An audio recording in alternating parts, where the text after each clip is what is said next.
What a herky-jerky mess our federal government is. What a bumbling klutz. It can't manage health care. It can't master infrastructure.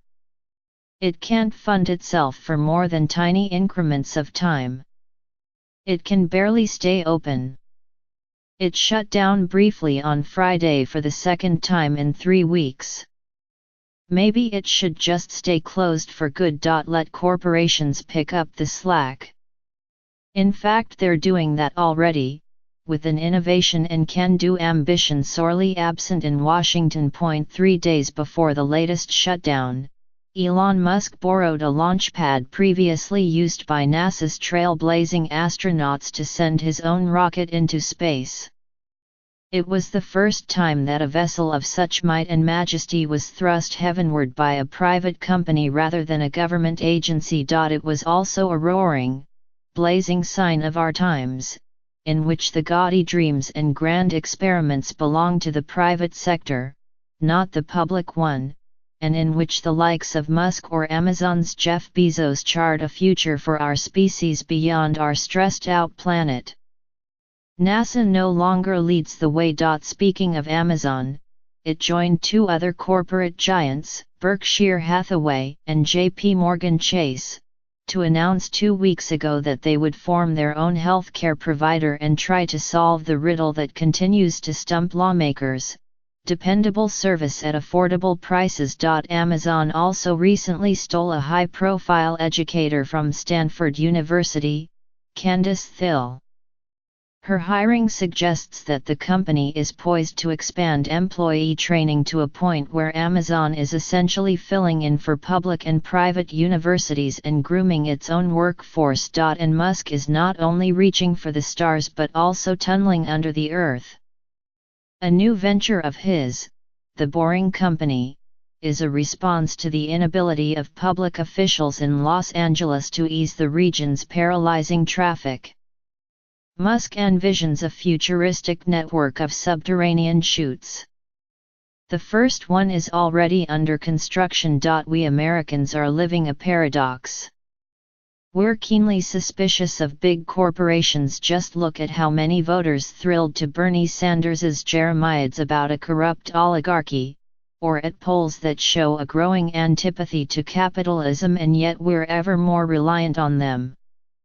They're in turn bolder, egged on by the ineptness and inertia of Washington. When there's a vacuum, there are going to be entities that step into it, Chris Lehane told me. This is an example of that. Lehane is the head of global policy for Airbnb, which ran a commercial this month that alluded, without profanity, to Trump's shithole countries remark and promoted those very places as travel destinations.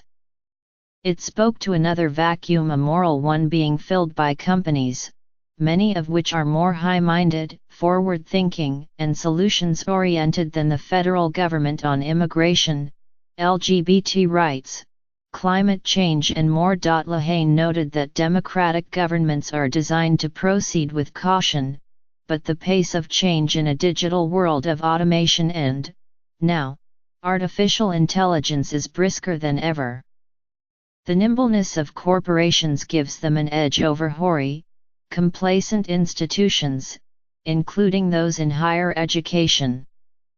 Corporations creep into that sphere is looking more and more like a sprint. They are very frustrated with what they're getting from our educational institutions, said Philip Zelikow, a University of Virginia professor who collaborated with corporate leaders like Howard Schultz of Starbucks on a 2015 report titled America's Moment: Creating Opportunity in the Connected Age.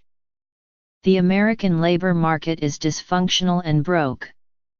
In an effort to make sure that employees have up-to-the-minute technical skills or are simply adept at critical thinking and creative problem-solving, more companies have developed academies of their own. That's likely to accelerate. I think enterprises like Amazon and Google are going to build universities that teach coding and things the nation needs, Margaret Spellings, the president of the University of North Carolina System, recently told me. Spellings was Education Secretary under President George W. Bush. Donald Trump's Education Secretary, Betsy DeVos, has mulled the same possibility. Speaking to the U.S. Conference of Mayors last month, she recalled a conversation with the Israeli ambassador. He was baffled as to why America's businesses haven't simply stepped in to create their own education programs to equip individuals with the necessary skills, instead of relying on others to get it right for them. Some businesses have done precisely that, though DeVos was obviously wondering whether that effort was enough. She said that there were 6 million job openings in America and suggested that schools weren't graduating students with the know-how to fill them. Corporations have long been engines of innovation, sources of philanthropy and even laboratories for social policy.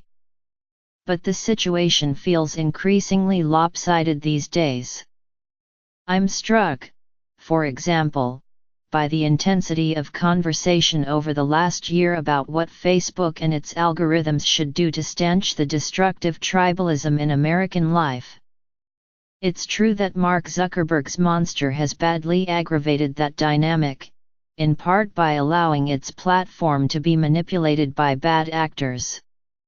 But so has Washington, and we seem less hopeful that it's redeemable and likely to shepherd us to a healthier place. Although government spending has hardly dried up, the budget deal signed by Trump on Friday attests to that, and the federal debt continues to metastasize.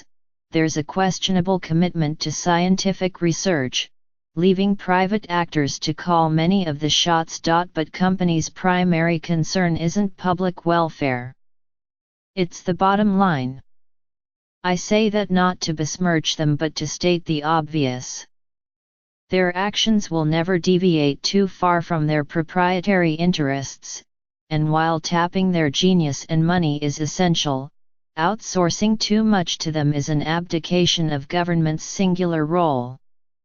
What's best for Amazon and what's best for humanity aren't one and the same. Lawrence Summers, the economist and former Treasury Secretary, says that corporations might see no point in teaching Shakespeare. But shouldn't Shakespeare be taught? Corporations might find cunning answers to the transportation woes of their own employees. But would that necessarily improve the lot of people working and living elsewhere?